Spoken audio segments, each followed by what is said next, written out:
लबनान में इजराइल ने अपने हमले तेज कर दिए थे और इसके बाद ट्रम्प की एक फोन कॉल होती है नेतन्याहू के साथ और उसमें नेतन्याहू उनको खूब खरी-खोटी सुनाते हैं और उसके बाद फिर ट्रम्प एक ट्वीट करते हैं कि अब बेरूत पर हमला नहीं होगा। लेकिन होता क्या है कि उसके बाद आपके लेबनान के ही जो पार्लियामेंट के स्पीकर हैं नबी बेरी, उन्होंने फिर स्टेटमेंट भी दिया कि ये इस तरह का जो थोड़ा-थोड़ा वाला सीज़ फायर है, ये चलेगा नहीं। अगर करना है तो कॉम्प्रिहेंसिव होगा, वरना जंग जैसे चल रही थी वो चलती रहेगी। एक खबर ये आ रही है, क्या आयतुल्लाह सैयद अली खामनाई साहब किस्से रोजा आखिरी रसूमात की तकरीब मुनक्किद की जाए। मशहद, तेहरान और कुम, 3 मकामात पे तकरीबात होंगी और बहुत जल्द, इसकी अभी तारीख का ऐलान नहीं, लेकिन ये बहुत जल्द उनकी तदवीन अमल में आएगी। अब ये खबर आ रही है, लेकिन फिर दुनिया में ये डोनाल्ड ट्रंप ह्यूमैनिटी का क्या ढिंढोरा पीट, क्यों ऐसी बातें करते हैं? गोया कि वो तो बहुत ज्यादा इंसानियत परस्त, इंसाफ परस्त है। तो फिर ये क्या है? ये जो भ्रष्टाचार किया है,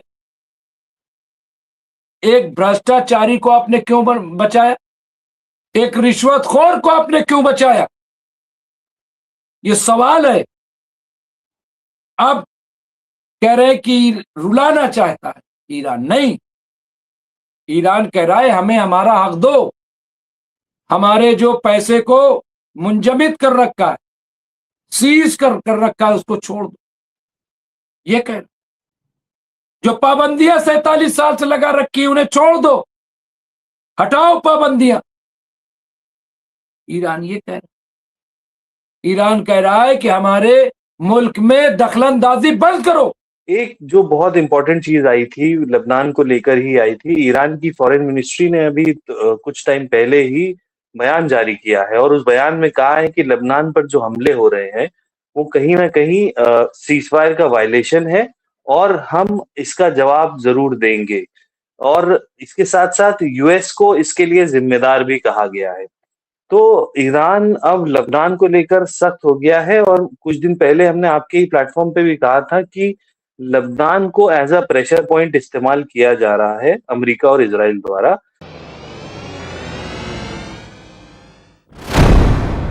अब मैं हूं मुमताज आलम रिजवी और इस वक्त मैं आपकी खिदमत में लाइव हाजिर हूं। बात करूंगा इजराइल, अमेरिका, फिलिस्तीन, पूरे मिडिल ईस्ट की और खास तौर से ईरान और अमेरिका की, क्योंकि हालात पे हम सब की नजर है और ये भी जान रहे हैं कि जब से ईरान ने ये कह दिया है कि कोई बातचीत नहीं होगी और उस वक्त तक बातचीत नहीं होगी कि जब तक लेबनान पे हमले बंद नहीं हो जाते, जब तक गजा पे हमले बंद नहीं हो जाते।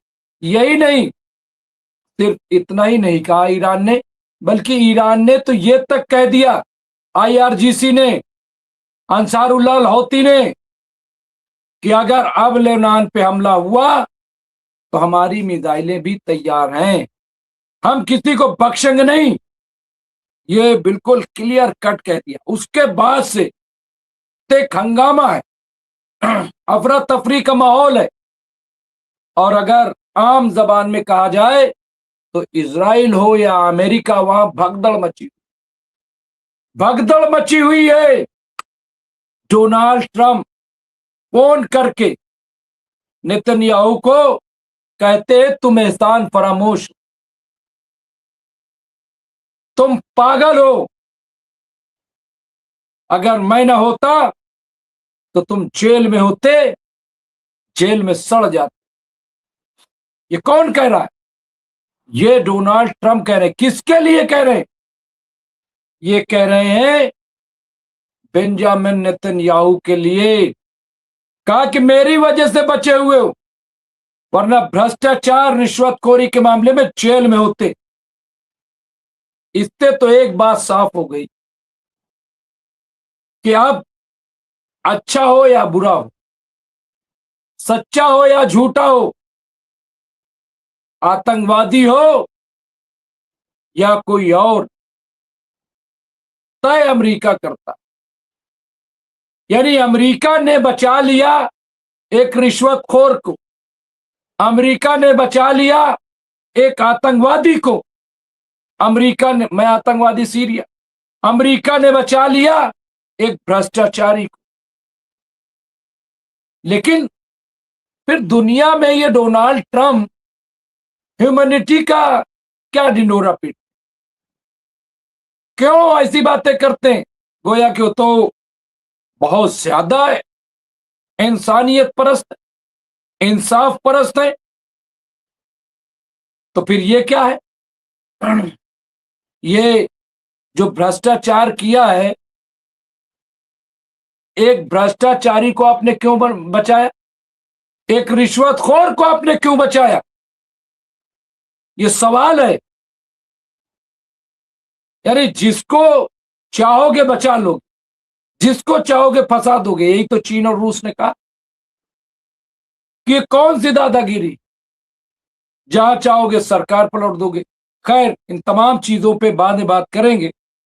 इस वक्त की जो बड़ी खबर वो मैं आपके अंदर पेश कर देता हूं। एक खबर यह आ रही है कि अब आयतुल्लाह सैयद अली खामनाई साहब की सह रोजा आखिरी रसूमात की तकरीब मुनक्किद की जाए।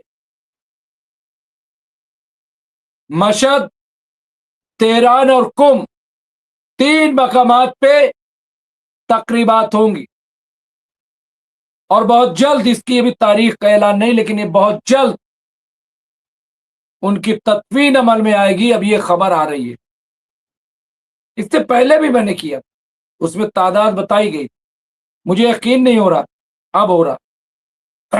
अब लिखा जा रहा है कि 15 से 20 मिलियन, यानी 1.5 से 2 करोड़ लोग, लेकिन हमें बताया गया था 60 मिलियन, 60 मिलियन यानी 6 करोड़ लोग। हालांकि ये बहुत मुश्किल है, 6 करोड़ लोग बहुत होते हैं, कहां ठहरेंगे कैसे, लेकिन हो सकता है 2-2 करोड़ लोग तेहरान में, मशहद में। इसीलिए शायद अलग अलग ये किया गया है ताकि एक जगह लोग न जमा हो, भीड़ को कंट्रोल किया जा सके। तो एक तो ये खबर आ रही है।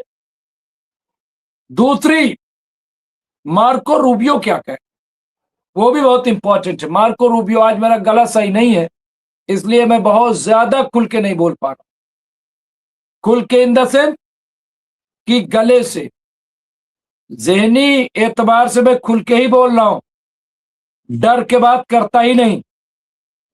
यहां पे मेरे ख्याल में इंतजामिया के किसी एहलकार की तरफ से शायद अब तक की सबसे वाज़ेह मिसाल है। मुज़ाकरात दरअसल किसी चीज पर मरकूज है। अमेरिका, यहां पे देखिए,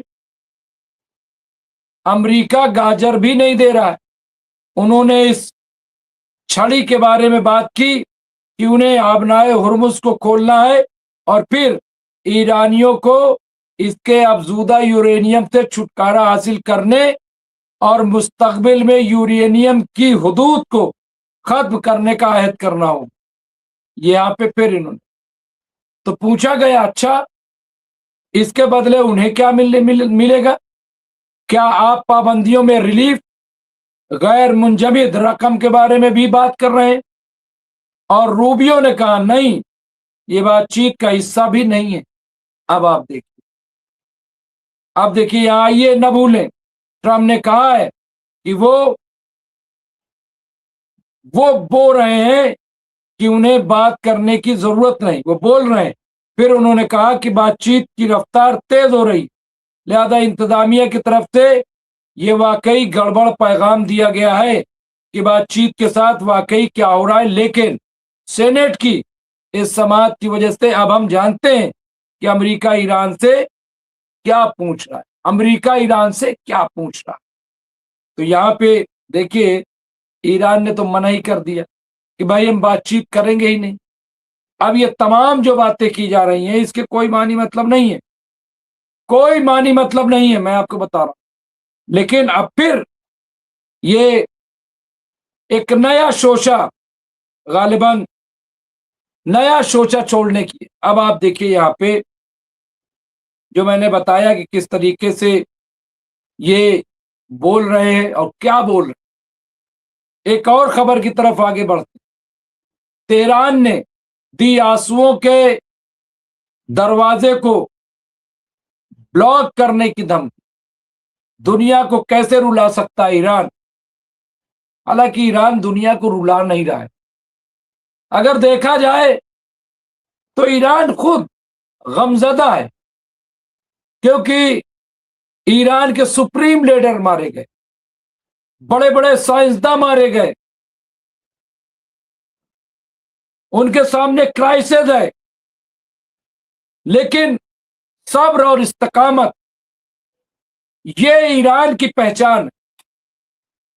सब्र कर रहा है ईरान, वरना दुख बहुत। सब्र भी कर रहा है और डट के दुश्मनों का मुकाबला भी कर। वो झुका नहीं है, लेकिन झुकने का मतलब ये थोड़ी है कि दर्द नहीं हो। कुछ लोग कहते हैं कि भाई करबला पे रोते क्यों हो, क्या जरूरत है, वो तो शहीद हो गए हैं, वो तो कुर्बान हो गए। जो शहीद होता है वो जिंदा होता है, ये सब हम जानते हैं, बिल्कुल सही है। हम इसलिए नहीं रो रहे कि वो शहीद हो गए, हम इसलिए रो रहे हैं या इसलिए मातम करते हैं कि जो दर्द दिया गया उस पे मातम करते। एक जवान बेटे को बूढ़े बाप के सामने कत्ल कर देना, वो शहादत तो बाद में है ना। ये जो तकलीफ है, ये जो इमाम हुसैन की आंखों के सामने 6 महीने के बच्चे का कत्ल, इस बात के लिए पानी का न देना, जुल्म की इंतहा, घर का जला देना, उन्हें कैद कर लेना, पैदल चलाना, रस्सियों में बांधना, यह है गम की बात। इस पे अफसुर्दा होता है इंसान, और वो अफसुर्दा होता है जिसके अंदर दिल है। तो ईरान गमजदा है, क्यों गमजदा नहीं होगा जिसके सुप्रीम लीडर को मार दिया जाएगा, जिसके यहां 168 मासूम बच्चियों को मार दिया जाएगा। बताइए, उनके मां बाप गमजदा नहीं होंगे? मां बाप गमजदा नहीं होंगे? सुबह छोटे छोटे बच्चों को रुखसत किया कि जाओ स्कूल, और हमारे भी बच्चे, 2 बेटे सुबह जाते हैं, नाश्ता पानी तैयारी हर चीज, और जब तक आ नहीं जाते इंतजार रहता है। गाड़ी वाले को फोन, कुछ हुआ तो स्कूल को फोन, रास्ते में कहां पहुंचे, क्यों देर हो रही है। सोचिए जरा से, उन 168 मासूम बच्चे के जब माँ बाप को पता चला होगा कि उनके बच्चे हमले में मारे गए, तो ये गम नहीं होगा? हम कह दें कि बच्चे तो शहीद हो गए। नहीं, शहीद हुए, लेकिन गम भी है, दर्द भी है जो दुनियावी है। इसलिए मैं कह रहा हूं कि ईरान में दर्द है, ये बात मत कीजिए। अब यहां पे देखिए, अब कह रहे कि रुलाना चाहता है ईरान। नहीं, ईरान कह रहा है हमें हमारा हक दो, हमारे जो पैसे को मुंजमद कर रखा है, सीज कर रखा है, उसको छोड़ दो। ये कह रहे, जो पाबंदियां 47 साल से लगा रखी उन्हें छोड़ दो, हटाओ पाबंदियां। ईरान ये कह रहा है, ईरान कह रहा है कि हमारे मुल्क में दखलंदाजी बंद करो। तो क्या गलत कह रहा है? चलिए इस पे और बात करेंगे। तो यहां पे ईरान ने कहा है कि अभी तो हमने स्टेट ऑफ हॉर्मुज को बंद कर रखा, अगर ज्यादा होगा बाबुल मंदब बंद कर देंगे, रेड सी को ब्लॉक कर देंगे। ये कहा ईरान ने। अब कह रहे दुनिया की हाहाकार मचा, भगदड़ मची हुई अमेरिका और इजराइल, और उधर अंसारुल्लाह अल हौती ने तान दी मिसाइल, तबाह कर देंगे कह दिया। अब यहाँ पे आप देखिए एक अफरा तफरी। इसी पूरे मसले पे मैं बात करूंगा। मेरे साथ हुज्जत रजा, सैयद हुज्जत रजा साहब जुड़ गए हैं। मैं उन्हें स्क्रीन पर लूंगा मेरे साथ। यादवेंद्र दत्त जी, जयदीप सिंह मुंदेला जी, शेख करीम, अब्दुल माजिद, बहुत सारे साथी, अब्दुल शकूर, ये सब जुड़ गए। परवीन गुलबशाह, मोहम्मद अमजद जहांगीर पाशा, कलवा एलवार, डॉक्टर सैफ, इसके अलावा गुड्डू सलमानी, शहजाद मेहदी, फिरोज रिजवी, सुवर्णा राज धाकड़ नेपाल से, नसीरुद्दीन साहब, चंद्र सूरवंशी जी, मैं आपको इत्तला दे दूं, जो जवाब आपको मिला है वो मैंने नहीं दी, मेरे बेटे ने दी। अब आप सोचिए कि आपका सवाल इतना बचकाना था कि मेरे बच्चे ने जवाब दे दी। इतना बचकाना बताया कि मैंने जवाब दे दिया और आपने पढ़ भी लिया हो। ये कैसी बातें करते? हम हर रोज जय हिंद, जय भारत, जय संविधान कह के रुखसत होते हैं। आप हम पे शक कर रहे हैं। क्या बात करूं? क्या चाहते हो मैं क्या बात करूं हिंदुस्तान की? जो हिंदू मुस्लिम यहां हो रहा है दिन रात, जो मंदिर मस्जिद की पॉलिटिक्स हो रही है, जो एक तरफा कार्रवाई की जा रही है, उस पर बात करूं? गौ माता पे क्या बात करूं? 500 गाय जैसलमेर में मर गई, कोई देखने वाला नहीं है। यहां देखिए जाकर के हरियाणा में क्या हो रहा है गौशालाओं में। असद को मार दिया, ठीक किया, उसने कत्ल किया था। अभी जांच उसकी होगी, क्या होगा निकलेगा मुझे नहीं पता, लेकिन पहली नजर में ठीक किया। लेकिन चिराग त्यागी को जो मारा उसके कातिल क्यों जिंदा है? जिसने 1.5 साल के बच्चे को पटक पटक के मार दिया है, वो पाठक क्यों जिंदा है? जितेंद्र पाठक, ये बताइए। यश खटीक क्यों जिंदा है? उसका इनकाउंटर क्यों नहीं? किस पे बात करूं? क्या बात करूं? महंगाई पे बात करूं, बेरोजगारी पे बात करूं, आर्थिक व्यवस्था पे बात करूं, किस चीज पे बात करूं बताइए? इसलिए मुझसे बात मत करवाइए। मैं दिन भर डिबेट में ही गला इसीलिए बैठ गया। मैं दिन भर बात करता हूं। हमारी डिबेट जाकर के आप देख लीजिए। मेरी डिबेट हर भारत पे, न्यूज नेशन पे, न्यूज 18 पे, TV9 भारतवर्ष पे, जी न्यूज पे, जितने चैनल हैं, मुमताज आलम रिजवी को जाके देख लीजिएगा, मेरा जवाब आपको मिल जाएगा। तो चलिए, मैं और बहुत सारे लोग जुड़े हुए हैं, अजमल अबरार साहब, सारे लोग, तो सबका मैं इस्तकबाल करता हूं। मोहम्मद अनस, वो भी जुड़ गए हैं, यादवेंद्र दत्त, अनीस खान, मोहम्मद इदरीस पाशा, तो सारे लोगों का बहुत बहुत खैर मकदम है। मैं स्क्रीन पे ले लेता हूं। सैयद हुज्जत रजा साहब का बहुत बहुत इस्तकबाल है। शोबा सहाफत लखनऊ यूनिवर्सिटी में आप प्रोफेसर है, तजिया निगार है और अच्छा तजिया करते हैं, बहुत बेहतरीन, मिडिल ईस्ट पे अच्छी नजर रखते हैं। और सबसे अच्छी बात यह है कि बाखबर रहते हैं, वरना प्रोफेसर बनने के बाद या नौकरी मिलने के बाद लोग छोड़ देते हैं, कहते हैं अब क्या है, हो गया काम, अब तो बस भाई क्या करना है, बस अपना गए टाइम से हंस रहे हैं। तो मैं इनको भी ले ही लेता हूँ स्क्रीन पे, इनकी हंसी क्यों पर्दे के पीछे रह जाए।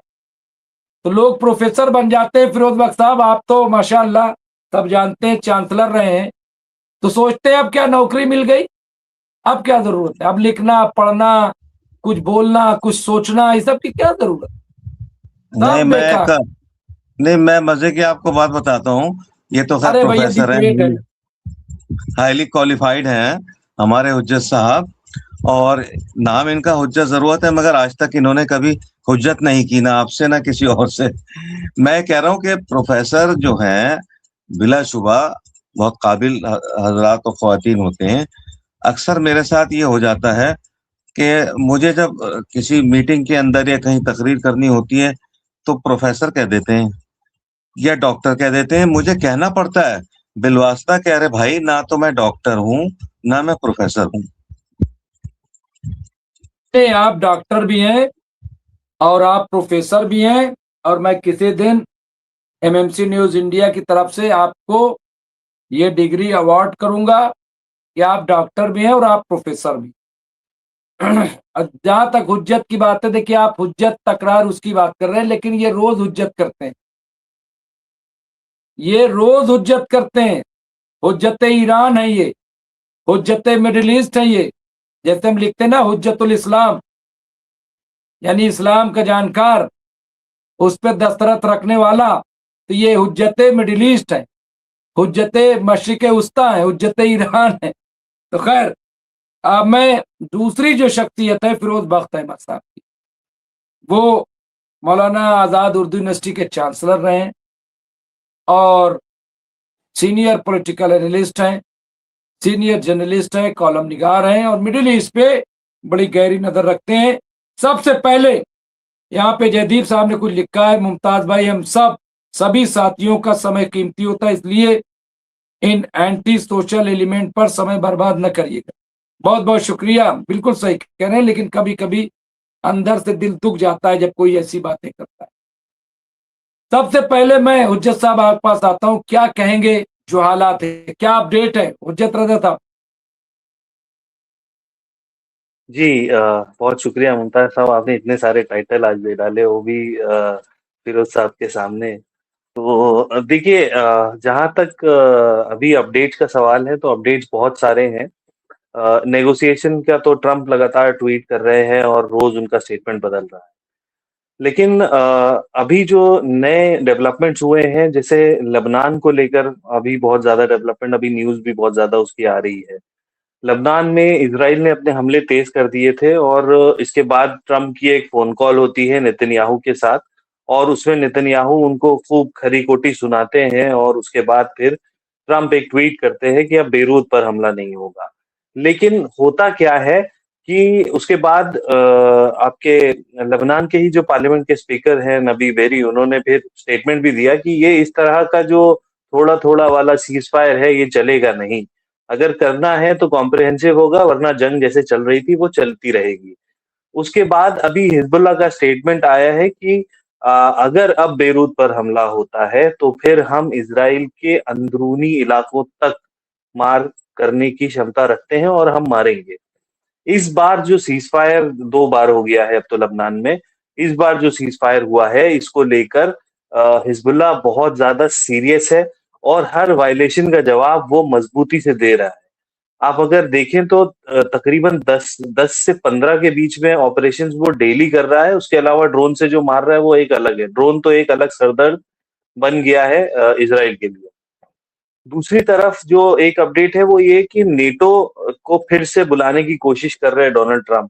देखिए, ट्रंप इस जंग में अकेले पड़ चुके हैं। नेतन्याहू ने तो पहले ही हाथ खींच लिया था, जब बूट्स ऑन द ग्राउंड की बात आई तो नेतन्याहू ने कह दिया कि भाई हम अपने सोल्जर्स तो नहीं भेजने वाले हैं वहां पे।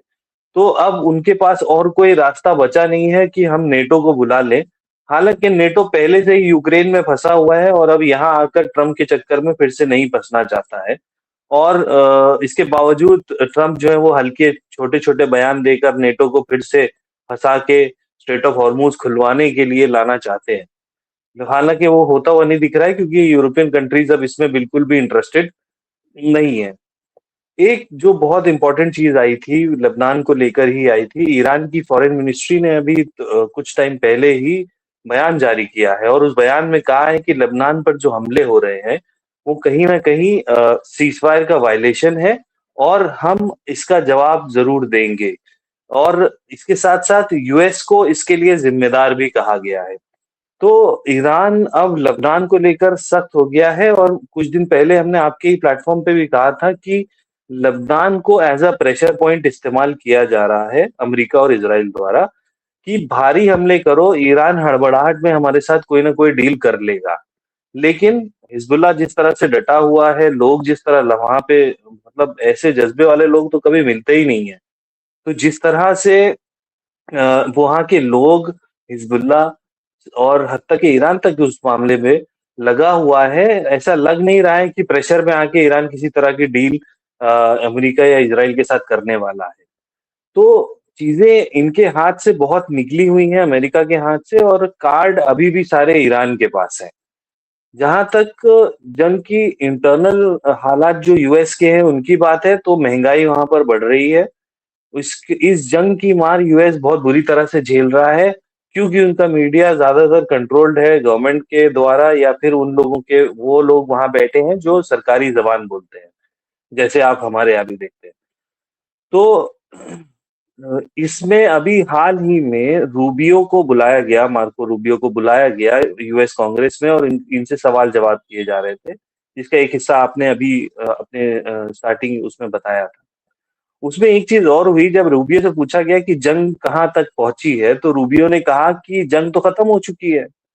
तो इस पर सभी बहुत शॉक हो गए, और उन्होंने कहा कि अगर जंग खत्म हो गई है तो ये जो बिलियंस ऑफ डॉलर जा रहे हैं, ये कहाँ जा रहे हैं? तो यानी अब अमेरिका के लोग भी कंसर्न्ड हैं कि उनका पैसा जा कहाँ रहा है। और जंग वो भी नहीं चाहते हैं कि अब ये जंग ज्यादा खिंचे, इंटरनली बहुत इश्यूज हैं उनके, और अभी इलेक्शन भी रखा हुआ है सर पे ही, उनके नवंबर में इलेक्शन है। तो उसको लेकर भी अब ट्रम्प थोड़ा चिंतित है, और वो चाह रहा है कि जल्द से जल्द इस जंग से अपना हाथ निकाल ले, नहीं तो फिर ऐसा ना हो कि जैसे नेतन्याहू की सरकार गिरने वाली है, ऐसा कि ट्रम्प की भी गिर जाए।